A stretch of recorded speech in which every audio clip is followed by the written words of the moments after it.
네, 시청자 여러분 안녕하십니까. 2024년, 벌써 2월입니다. 2월 2일, IMTV의 대전시정실록, 시작하도록 하겠습니다. 첫 번째 코너죠. 아레오입니다. 굿모닝 중청 신성재 기자 함께합니다. 어서 오십시오. 예, 안녕하세요. 뭐 이렇게 올빵해. 저 앞쪽으로 하면 될까요? 네, 앞에 쳐다보면서 얘기하시면 돼요. 네, 안녕하세요. 어때요? 바뀐 분위기 보시니까? 좀 부담스럽네요. 조명 있고 하니까 좋죠? 확실히 제가 잘생겨 보이긴 해요. 네, 잘생기셨어요. 우리 신성재 기자님은 말만 하지 않으면 되죠? 그죠? 본인이 잘 알고 근데 지금 있습니다. 생방 아니죠? 네, 생방 아닙니다. 네, 다행입니다. 네, 이거 다 뭐 편집 안 할 거니까. 네. 안 돼요. 침묵할 때 가장 멋진 신성재 기자와 함께 첫 번째 키워드 어떤 건지 좀 여쭤보겠습니다. 예, 주객 전도이 옵니다.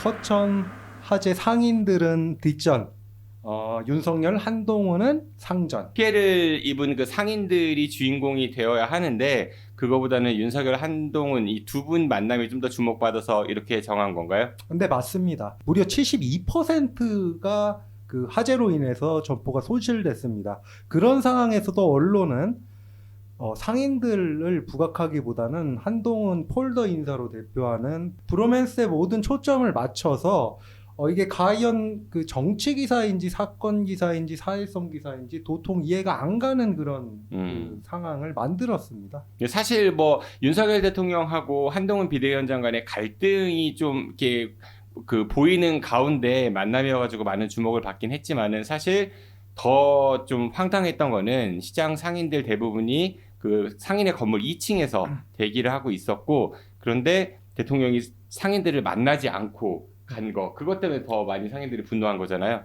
예, 그 윤석열 대통령은 겨우 20분 남짓 그 1층에 머물렀고 이후에 그 상인들의 항의가 계속 나오다 보니 나는 1층에서 상인들을 만났다. 그마저도 상인이 아니라 국민의힘 관계자로 밝혀졌죠. 대통령실에서 공개한 그 사진 있어요. 현장 사진을 보면은 그 상인들과 대화하고 있다라고 이야기했지만 실질적으로는 그게 아니라 국민의힘 뭐 소속 그 정치인들, 그러니까 서천군 의회 의장이라든지 군의회 의원들, 전직 군수 이런 분들이 대부분이어가지고 상인들이 뒷전으로 밀려난 거 아니냐 이런 비판을 많이 받았어요. 그리고 상인 회장도 그 윤석열 대통령을 만났다고는 하는데 한 몇 초, 10초 정도밖에 대화를 못했다고 하더라고요. 제왕적 대통령제의 그 모습을 그대로 보는 게 아니냐라는 그런 비판적인 목소리가 많이 나왔었죠. 도지사조차도 접근을 못하는데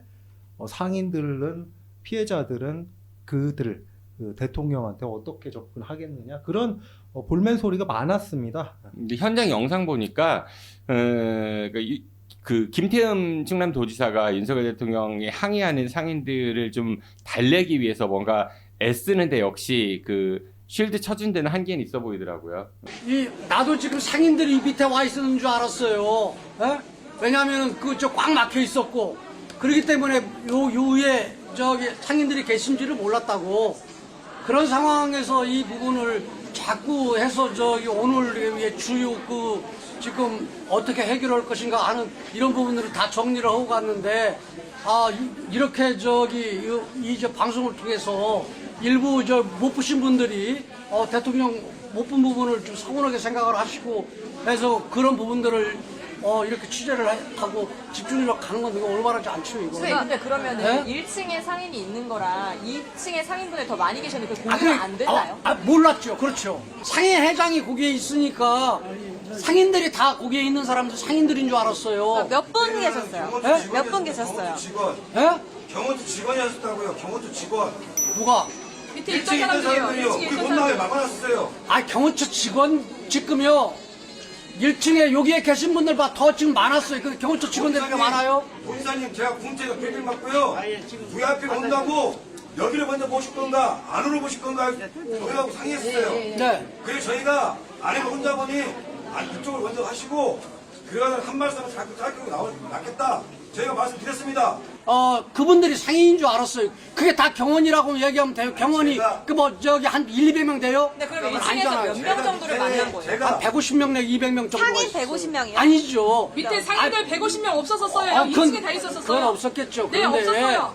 상인들이 왜 거기 여기서 기다리고 있었는데 아, 여러분들 지금 오늘 본질이 뭡니까? 오늘 본질이요 대통령께서 와서 위로의 한마디라도 해주시길 바랬던 거죠. 그렇죠. 올라오셔가지고 그런데 상인들을 만나러 온 거예요. 그런데 여기 1층에 그러면 손 들어보라고 상인분들 중에 대통령이 보신 분 계세요? 대통령님 분 계세요? 아무도 없어요. 상인분들 누구 만났어요? 누가 만났어요? 이런 피해가 났으면은 그 피해 현장이 어떤지, 그리고 상인들은 어떤 도움을 요구하는지, 이런 것들을 청취하는 게 주가 돼야 되는데 그렇지 못한 게 너무 좀 화가 나고요. 심지어 뭐 예전에 박근혜 대통령 그 탄핵 당시에 그 단독 인터뷰했던 정규재 TV의 정규재 씨, 이 보수 논객인데 이분조차도 이런 그 재난 현장을 정치적 무대로 이용했다면서 상당히 비판을 했어요. 참 이런 사안에 대해서는 어쨌든 상인들의 초점을 맞춰가지고 재발 방지 대책을 세우는 것에 우선 주안점을 맞추는 게 언론 본연의 역할이고, 대통령의 그 정치적 행태들은 당연히 그 후순위로 밀리는 게 상식적이고 언론 취재에도 부합하는 거라고 생각합니다. 이제 더 이상 이런 언론 행태가 벌어지지 않았으면 좋겠습니다. 근데 계속 벌어질 것 같다는 씁쓸한 생각이 들고요. 네, 두 번째 키워드는 어떤 건가요? 총선용으로 전락하면 안 되옵니다. 예, 대전 금산 통합론이 다시 불거지고 있습니다. 이 금산군 의회에서 먼저 이 관련된 그 결의안을 만장일치로 채택했었잖아요. 결의안을 행정구역 이제 변경안을 이제 채택을 했는데, 이 내용인즉슨 금산을 대전으로 편입시켜 달라는 내용을 주요 뼈대로 하고 있습니다. 그런 금산군의 제스처에 응답을 했는지 대전시의회에서도 박종선 의원이 5분 발언을 통해 가지고 이제 금산과 대전은 통합해야 된다는 말씀을 하시기도 했습니다. 사실 금산이 이제 충남도청사가 내포로 이전하면서 상당히 고립됐었거든요. 그리고 금산 군민들 상당수가 대전에 생활권을 두고 있어가지고 이 두 도시 간 통합 얘기는 계속해서 나오긴 했었는데, 사실 이게 현실적으로 쉽지는 않아요, 그렇죠? 예, 일단은 얽혀 있는 그 문제들이 풀어야 할 숙제들이 많고, 정치권도 그렇고 지역 간의 그 상황도 그렇고, 충남도의 입장과 심지어 전북의 입장도 지금 복잡하게 얽혀 있는 것이 사실입니다. 금산이 원래 그 전라도 전북에 원래 소속돼 있다가 박정희 정부 때 그 다시 충남도 쪽으로 이렇게 편입되는 그런 상황을 겪다 보니까, 이 금산의 여러 면 단위로 보면 좀 서로 입장이 좀 첨예합니다. 북부권 같은 경우는 대전의 편입을 원하고 있고, 그 남부권 같은 경우는 전북, 진안이나 무주에 좀 차라리 대전으로 갈 바에야 진안이나 무주 등으로 가는 게 차라리 낫지 않느냐. 대전이 더 큰 도시 아닌가? 근데 이게 너무 멀어요. 실제로 그 제가 이 표를 갖고 왔지만, 그 남일면, 불이면, 남이면 같은 경우는 대전시에서도 1시간 거의 20분 정도 떨어져 있는데, 그러다 보니 지금 그 금산 군민들 사이에서도 좀 이견이 지금 발생하고 있는 상황입니다. 사실은 이게 그 서울 김포 서울 편입 관련해 가지고 정치권에서 이야기 많았지만은 막상 주민들의 의견을 듣는 절차가 없었기 때문에 흐지부지 끝나는 모양새잖아요. 그래서 이게 주민들의 의견을 묻는 게 가장 중요할 것 같고, 또 하나는 법적으로도 사실 이게 충남도 의회의 승인을 받아야 하는 사안이잖아요. 충남도와 충남도의회의 반대가 예상되는 만큼 차라리 국회나 뭐 행정안전부 등 중앙부처와의 협의를 통해 가지고 이거를 특별법을 제정해 가지고 통합 논의를 이어가자, 그런 주장을 해오고 있는 상황입니다. 근데 예전에 비해서 이 통합 논의가 좀 더 구체화되는 것 같긴 해요. 정치권에서. 뭐 총선이 다가와서 그럴 수도 있겠지만, 기자님 이거 어떻게 전망하세요? 일단은 총선용일 가능성이 없지 않게 있죠. 총선 이후에 과연 이 불씨가 유지될 수 있을까라는 부분이 상당히 좀 굉장히 우려스럽기도 한데, 왜냐하면 금산을 제가 조사를 해본 결과, 금산은 충남도청까지 1시간 30분 125km 떨어져 있다 보니, 좀 어쨌든 그 충남의 행정 서비스를 받는데 그 농민들을 제외하고서는 받는데 한계가 있고, 그러다 보면 북부권은 대전에 좀 편입하는 게 조금 더 나을 것이고, 남부권 같은 경우는 무주나 진안 등에 좀 통합되면서 서로 그 장단점을 살려야 하는데 충남도만 그럼 손해 보는 거잖아요. 이거 잘 편집해 주세요. 예, 이런 거 절대 편집 못하죠. 대전 북부는 대전, 남부는 저 진안이나 무주 이러면 충남도가 그거 가만히 있겠어요? 그러니까 충남도에서도 김태흠 지사가 오늘도 그 기자 브리핑 회견에서 절대 있을 수 없는 일이다라고 그렇게 발언을 했어요. 그러니까 반대 입장을 강력하게 말씀을 하셨는데 그러다 보니 충남도 이 반응 자체가 계속 반대를 할 입장이다 보니 이게 대전이랑 금산과의 협의만으로 과연 이 문제를 풀어 나갈 수 있을까? 그래서 명분을 얻으려면 주민들의 의사를 묻는 절차를 거쳐야 해요. 주민들이 동의를 찬성이 많으면은 뭔가 탄력이 붙을 것이고 아니면은 뭐 그대로 사그라들겠죠. 근데 주민들 의사 묻는 절차 없이 정치권만 공방하면은 이건 총선용이다 이렇게 판단하시면 될 것 같아요.